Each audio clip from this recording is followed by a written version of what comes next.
Hi అండి. అందరికీ నమస్కారం. 'పల్లవి కథల ప్రపంచం' ఛానల్‌కి స్వాగతం. ఈరోజు స్టోరీ 'ముడిపడిన బంధం' ఎపిసోడ్ 104. ఈ స్టోరీ గనక మీకు నచ్చినట్లయితే ప్లీజ్ లైక్ చేయండి, షేర్ చేయండి, తప్పకుండా సబ్స్క్రైబ్ చేసుకోండి. మీ విలువైన అభిప్రాయాలను కామెంట్ రూపంలో తెలియచేయండి.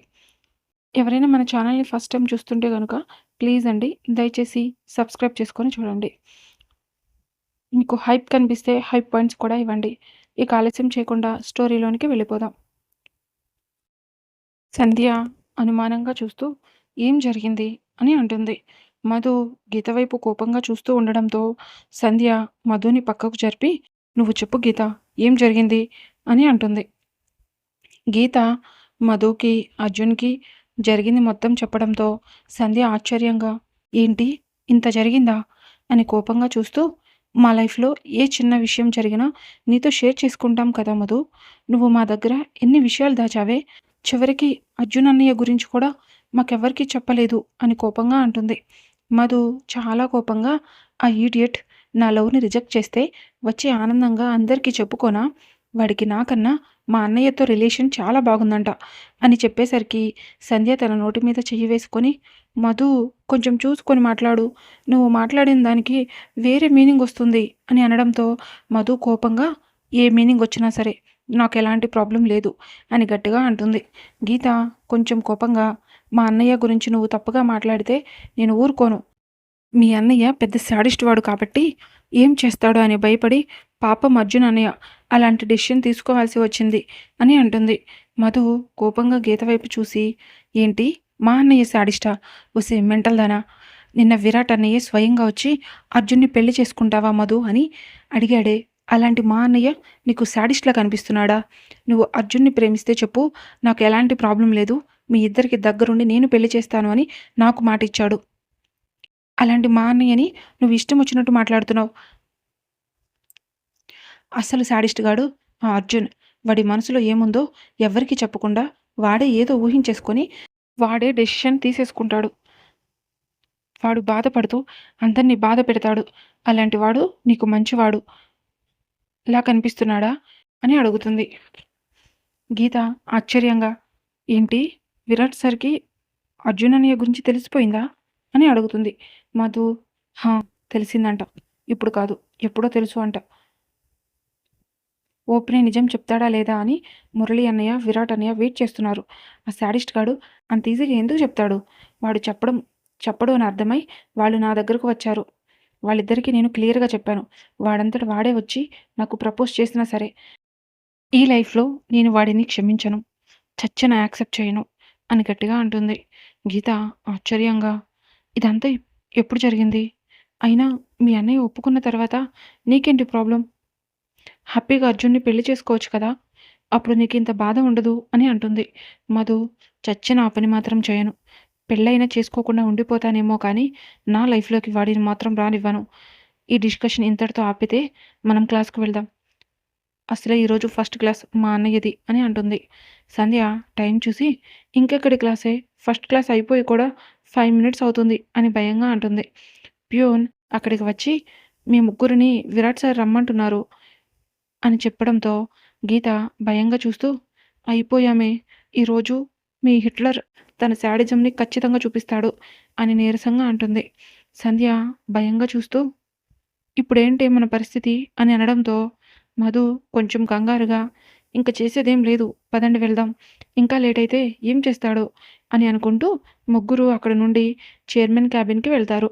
విరాట్ వాళ్ళ వైపు కోపంగా చూస్తూ అక్కడే ఆగిపోయారే, రండి లోపలికి అని గంభీరంగా అనడంతో ముగ్గురు మెల్లగా నడుచుకుంటూ విరాట్ ముందు నుంచొని భయంగా చూస్తూ ఉంటారు. విరాట్ గంభీరంగా క్లాస్కి రాకుండా ముగ్గురు బయట ఏం చేస్తున్నారు అని అడగడంతో మధు మెల్లిగా మాట్లాడుతూ అంటే సార్ అది సంధ్యకి హెల్త్ బాగోలేదు, అందుకే తన కోసం మేము కూడా అక్కడే ఉన్నాము అని అంటుంది. సంధ్య ఒసే దొంగ ముఖందానా నన్నిరికిచ్చావంటే అని అనుకుంటూ అమాయకంగా చూస్తూ ఉంటుంది. విరాట్ సంధ్య వైపు చూస్తూ ఏమైంది అని అడిగేసరికి సంధ్య విరాట్ వాయిస్లో ఉన్న బేస్కి కొంచెం దడుచుకొని మెల్లగా మాట్లాడుతూ అంటే సార్ అది కొంచెం నీరసంగా అనిపించింది, అందుకే బయట టేబుల్ మీద కూర్చుండిపోయాను, ఒక్కదాన్నే ఉండలేక వీళ్ళిద్దరిని కూడా నాకు తోడుగా ఉండమని అడిగాను. అందుకే క్లాస్‌కి రాలేకపోయాము అని మెల్లగా అంటుంది. విరాట్, నీకు హెల్త్ బాగోనప్పుడు స్టాఫ్ ఎవరికైనా ఇన్ఫార్మ్ చేయాలి కానీ, అలా ఒక్కదానివి కూర్చోవడం ఏంటి? ఇప్పుడెలా ఉంది నీ హెల్త్? అని అడగడంతో సంధ్య కొంచెం నీరసంగా, ఇప్పుడు కొంచెం బెటర్‌గా ఉంది సార్ అని అంటుంది. విరాట్ వాళ్ళ ముగ్గురు వైపు చూస్తూ, ఇంకొకసారి ఇలా రిపీట్ అయితే అస్సలు ఊరుకోను. ఈరోజు కొత్త లెసన్ స్టార్ట్ చేశాను. టుమారో ఆ లెసన్ గురించి టెస్ట్ ఉంటుంది. మీరు ముగ్గురు ఏం చేస్తారో, ఎలా చేస్తారో నాకు సంబంధం లేదు. టెస్ట్ గాని ప్రాపర్‌గా రాయకపోవాలి. అప్పుడుంటుంది మీకు అని అనడంతో గీత భయంగా చూస్తూ, సార్ లెసన్ వినకుండా టెస్ట్ రాయమంటే ఎలా రాస్తాం అని అడుగుతుంది. విరాట్ గీత వైపు చూస్తూ, బయట ఉప్పర్ మీటింగ్ పెట్టి హెల్త్ బాగోలేదు అని నాకు స్టోరీ చెప్తున్నారు కదా! అలాగే ఏదో ఒక స్టోరీ రాయండి అని అనడంతో మధు, సంధ్య భయంగా చూస్తూ ఉంటారు. సంధ్య మధు వైపు చూసి, బయటికి రావే నీ సంగతి చెప్తా అని కోపంగా అంటుంది. విరాట్ గంభీరంగా క్లాస్‌కి వెళ్ళండి అని అనడంతో ముగ్గురు మెల్లగా నడుచుకుంటూ బయటకు వస్తారు. సంధ్య మధు పీక గట్టిగా పట్టుకొని, ఈరోజు నువ్వు నా చేతిలో చచ్చావే! మీ అన్నయ్య సంగతి నీకు పూర్తిగా తెలుసు. ఆవలిస్తే పేగులు లెక్క పెట్టేస్తాడు. అలాంటిది ఆయన ముందుకు వెళ్ళి, "నువ్వు అబద్ధం చెప్పింది చాలక నీతో పాటు నన్ను కూడా ఇరికిచ్చావు" అని కోపంగా అంటుంది. మధు చిన్నగా నవ్వుతూ సంధ్య చేతుల్ని విడిపించుకొని, "ఇప్పుడేమైంది? నిన్నేమీ అనలేదు కదా! పద క్లాస్‌కి వెళ్దాం. మళ్ళీ ఇంకో క్లాస్ మిస్ చేస్తే ఈసారి ఖచ్చితంగా పనిష్మెంట్ తీసుకోవాల్సి ఉంటుంది" అని అనడంతో ముగ్గురు కలిసి వెళ్లి క్లాస్‌లో కూర్చుంటారు. రవి గీత వైపు చూస్తూ, "ఎక్కువ రోజులు టైం లేదు. దీన్ని ఎలా అయినా నా దారిలోకి తెచ్చుకోవాలి. మంచిగా ఉన్నట్టు నటిస్తూ ఉంటే పని జరిగేలా లేదు. దీనికి నా ఒరిజినల్ క్యారెక్టర్ ఏంటో పూర్తిగా చూపించాలి" అని అనుకుంటూ ఉంటాడు. మార్నింగ్ ఎప్పుడో లెగడం వల్ల గీతకి నిద్ర ముంచుకొస్తూ ఉంటుంది. గీత నిద్రని కంట్రోల్ చేసుకోలేక వాటర్ బాటిల్ తీసుకొని బయటకు వెళ్ళి తన ఫేస్ వాష్ చేసుకుంటూ ఉంటుంది. రవి గీత వెనకే బయటకు వచ్చి, "ఏంటి గీత, రాత్రి నిద్ర పట్టలేదా? కళ్ళన్నీ ఎర్రగా ఉన్నాయి. విరాట్ సార్‌కి పెళ్లయిపోయిందన్న బాధలో నైటంతా ఏడుస్తూ కూర్చున్నావా?" అని అడుగుతాడు.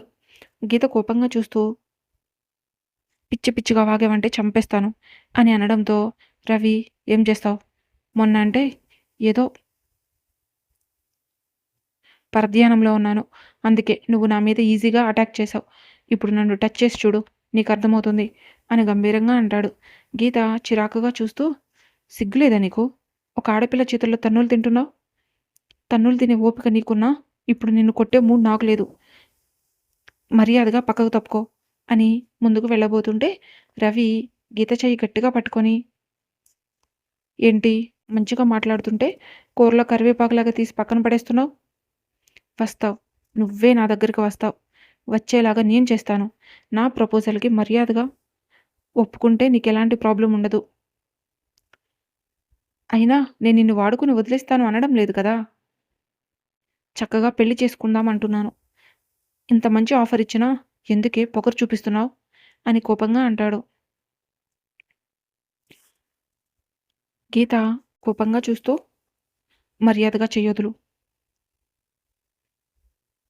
లేదు అంటే ఒక్క నిమిషం కూడా ఆలోచించను. ఈసారి అతుక్కోవడానికి కూడా వీలు లేకుండా ఇరక్కొట్టేస్తాను" అని కోపంగా అంటుంది. క్లాస్‌లోకి సార్ వస్తూ కనిపించడంతో రవి గీత చెయ్యి వదిలి, "ఈ రోజుకి తప్పించుకున్నావు. నా గురించి ఆలోచించి నా ప్రపోజల్ యాక్సెప్ట్ చెయ్యి. లేదంటే కాలేజీకి రావడానికి కూడా భయపడేలాగా చేస్తాను" అని చెప్పి అక్కడి నుండి క్లాస్‌కి వెళ్ళిపోతాడు. గీత వాటర్ బాటిల్‌తో రవి పట్టుకున్న ప్లేస్‌లో గట్టిగా రుద్ది వాష్ చేసుకొని మెల్లగా నడుచుకుంటూ క్లాస్‌లోనికి వెళ్తుంది. మధు, "ఏంటే ఇంతసేపున్నావు?" అని అడగడంతో, "ఏం లేదు. వాష్‌రూమ్‌కి వెళ్ళొచ్చాను. అందుకే లేట్ అయింది" అని అంటుంది. లంచ్ టైం అవడంతో అందరూ క్యాంటీన్‌కి వెళ్ళి లంచ్ చేస్తూ ఉంటారు. విరాట్ గీతకి కాల్ చేసి, "నీకోసం ఎంతసేపు వెయిట్ చేయాలి? నాకు బాగా ఆకలిగా ఉంది. త్వరగా రా" అని అనడంతో గీత ఆశ్చర్యంగా, "సార్ ఇది కాలేజ్, ఇల్లు కాదు. ఇక్కడ మనిద్దరం ఒకే ప్లేట్‌లో ఎలా తినగలం" అని మెల్లగా అడుగుతుంది. విరాట్, "అదంతా నేను చూసుకుంటాను. నువ్వు ఫస్ట్ నా క్యాబిన్‌కి రా" అని అనడంతో, "సార్ నేనొక్కదాన్నే ఎలా వస్తాను?" అని అడుగుతుంది. విరాట్ కొంచెం ఎటకారంగా, "నేను కాలేజీ టాపర్ అన్నారు. తీరా చూస్తే నీ బ్రెయిన్‌లో కొంచెం కూడా గుజ్జున్నట్టు లేదు. ఒక్కదానినే ఒక్కదానివే ఎందుకు వస్తావు? మధుని, సంధ్యని కూడా నీతో తీసుకొని రా" అని అనడంతో గీత వాళ్ళిద్దరిని తీసుకొని విరాట్ క్యాబిన్కి వెళ్తుంది. వీళ్ళు లోపలికి వెళ్ళేసరికి అక్కడ ఆదిత్య, అర్జున్ కూడా ఉండడంతో గీత వాళ్ళ దగ్గరకు వెళ్ళి హాయ్ అన్నయ్య, మీరెప్పుడొచ్చారు అని అడుగుతుంది. అర్జున్ ఇక్కడ దగ్గరలో చిన్న పని ఉంది, అందుకే అది కంప్లీట్ చేసుకొని ఇక్కడికి వచ్చాను అని అంటాడు. మధు అర్జున్ వైపు కోపంగా చూస్తూ ఎందుకన్నయ్య రమ్మన్నావు అని అడుగుతుంది. విరాట్ ఇంటి నుండి లంచ్ వచ్చింది, లంచ్ చేసి క్లాస్కి వెళ్ళండి అని అనడంతో లేదన్నయ్య మేము క్యాంటీన్కి వెళ్ళి తింటాం అని అంటుంది. విరాట్ కొంచెం గంభీరంగా మధు నాకేది 10 సార్లు చెప్పే అలవాటు లేదు అని అనడంతో మధు అర్జున్ వైపు కోపంగా చూస్తూ వెళ్ళి ఆదిత్య పక్కన కూర్చుంటుంది. సంధ్య కొంచెం ఇబ్బందిగా గీతకు మాత్రమే వినపడేలాగా గీత నేను బయట వెయిట్ చేస్తాను, మీరు లంచ్ కంప్లీట్ చేసి వచ్చేయండి అని అనడంతో ఎందుకు సంధ్య, నువ్వు ఒక్కదానివే ఏం వెళ్ళనవసరం లేదు, నువ్వు కూడా లంచ్ కంప్లీట్ చేయి, అందరం కలిసి వెళ్ళిపోదాం అని అంటుంది.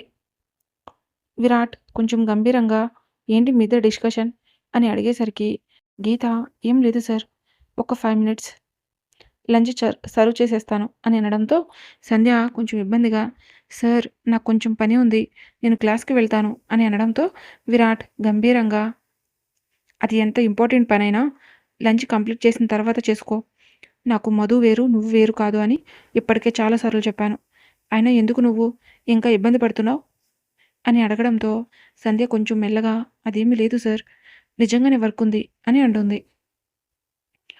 ఆదిత్య అన్నయ్య చెప్తున్నాడు కదా, కామ్గా కూర్చో అని అనడంతో సంధ్య ఇబ్బందిగా ఆదిత్య వైపు చూస్తూ ఓకే సీనియర్ అని మెల్లగా అంటుంది. గీత క్యారేజ్ ఓపెన్ చేసి అందరికీ ప్లేట్లో ఫుడ్ సర్వ్ చేసి ఇవ్వడంతో వాళ్ళు నలుగురు సోఫాలో కూర్చొని హ్యాపీగా తింటూ ఉంటారు. గీత లంచ్ బ్యాగ్లో పెట్టి ఉన్న అరిటాకు తీసి టేబుల్ మీద పెట్టి అందులో అన్ని ఫుడ్ ఐటమ్స్ పెట్టి వెళ్ళి విరాట్కి ఎదురుగా కూర్చుంటుంది. విరాట్ గీత వైపు చూస్తూ కామ్గా తన లంచ్ కంప్లీట్ చేసి హ్యాండ్ వాష్ చేసుకోవడానికి వెళ్తాడు. గీత విరాట్ మిగిల్చిన ఫుడ్ని తీసుకొని ఇష్టంగా తింటూ ఈ అదృష్టం నాకు లైఫ్ లాంగ్ కావాలి అనిపిస్తుంది సార్ అని అనుకుంటూ ఉంటుంది. విరాట్ వస్తువు కనిపించడంతో గీత ఇస్తరాకు ఫోల్డ్ చేసి అక్కడ నుండి హ్యాండ్ వాష్ చేసుకోవడానికి వెళ్తుంది. మధు మాత్రం అర్జున్ని చంపేసేలాగా చూస్తూ ఉంటుంది. అర్జున్ ఆదిత్య పక్కకు జరిగి అది మీ చెల్లికి ఏమైందిరా, దయ్యం పట్టిన దానిలాగా నా వైపు చంపేసేలాగా చూస్తుంది అని మెల్లగా అంటాడు. ఆదిత్య నాకేం తెలుసు, ఒకసారి గుర్తు చేసుకో, పొరపాటున దాన్ని ఏమైనా అన్నావేమో అని అంటాడు. అర్జున్ అయోమయంగా చూస్తూ లేదు అది నాకు బాగా గుర్తుంది, నేను తన్ని ఏమీ అనలేదు అని కంగారుగా అంటాడు. ఆదిత్య చిన్నగా నవ్వుతూ అయితే వెళ్ళి ఎందుకు అలా చూస్తున్నావు అని దాన్ని అడుగు అంటాడు. అర్జున్ కంగారుగా చూస్తూ వద్దులేరా బాబు, ఇప్పుడు తన నోట్లో నోరు పెడితే నన్ను కరకర నమిలి మింగేస్తుంది, అసలే నాకు ఆఫీస్లో చాలా ఇంపార్టెంట్ వర్క్ ఉంది అని అంటాడు. ఆదిత్య గట్టిగా నవ్వుతూ ఉండడంతో మధు అనుమానంగా చూస్తూ ఏమైంది, ఎందుకు అలా నవ్వుతున్నావు అని అడుగుతుంది. ఆదిత్య తన నవ్వుని కంట్రోల్ చేసుకొని ఏం లేదు అర్జున్ బ్రో ఏదో జోక్ వేశాడు అందుకే నవ్వు వచ్చింది అని అంటాడు. మధు కోపంగా చూస్తూ వీటికేం తక్కువ లేదు, అలా జోకులేస్తూ ఉండండి, చివరికి మీ లైఫ్ ఒక జోక్ లాగా మిగిలిపోతుంది అని అక్కడి నుండి హ్యాండ్ వాష్ చేసుకోవడానికి వెళ్తుంది. అర్జున్ అదేంట్రా అంత మాట అనేసింది అంటాడు. ఆదిత్య ఏమో బ్రో, మీకు మధ్య ఏముందో నాకేం తెలుసు, నాకెందుకో అది బాగా డీప్గా హట్ అయినట్టు అనిపిస్తుంది, తనని ఏమన్నావో గుర్తు తెచ్చుకొని వెళ్ళి సారీ చెప్పు, లేదంటే అది నేను ఇలాగే టార్చర్ పెడుతుంది అని అక్కడి నుండి వెళ్ళిపోతాడు. విరాట్ గీత వైపు చూస్తూ ఒక అర్జెంట్ మీటింగ్ ఉండడం వల్ల ఆఫీస్కి వెళ్తున్నాను, మీరు కాలేజ్ అయిపోయిన తర్వాత డైరెక్ట్గా ఇంటికి వెళ్ళండి అని అర్జున్ తీసుకొని అక్కడ నుండి ఆఫీస్కి స్టార్ట్ అవుతాడు. దేవ మార్నింగే లేచి తన జాగింగ్ కంప్లీట్ చేసుకొని శ్రీ ఈరోజు డాడీని కలవాలి, ఏర్పాటు చేయి అని గంభీరంగా అంటాడు. శ్రీధర్ ఇప్పటికిప్పుడంటే పర్మిషన్ కుదరదు దేవా, డాడీని కలవడానికి నేను పర్మిషన్ తీసుకుంటాను, ఒక 2 డేస్ వెయిట్ చేయి అని అనడంతో దేవా కోపంగా చూస్తూ నేను ఈ రోజే కలవాలి, నువ్వేం చేస్తావో నాకు తెలీదు, డాడీని కలవడానికి అరేంజ్ అయ్యి అని గంభీరంగా అంటాడు. ఈ రోజుకి స్టోరీ ఇక్కడితో ముగిసింది. మరలా నెక్స్ట్ ఎపిసోడ్తో కలుసుకుందాం. మీకు కనుక ఈ స్టోరీ నచ్చినట్లయితే ప్లీజ్ లైక్ చేయండి, షేర్ చేయండి, తప్పకుండా సబ్స్క్రైబ్ చేసుకోండి. మీ విలువైన అభిప్రాయాలను కామెంట్ రూపంలో తెలియచేయండి. Thank you for watching.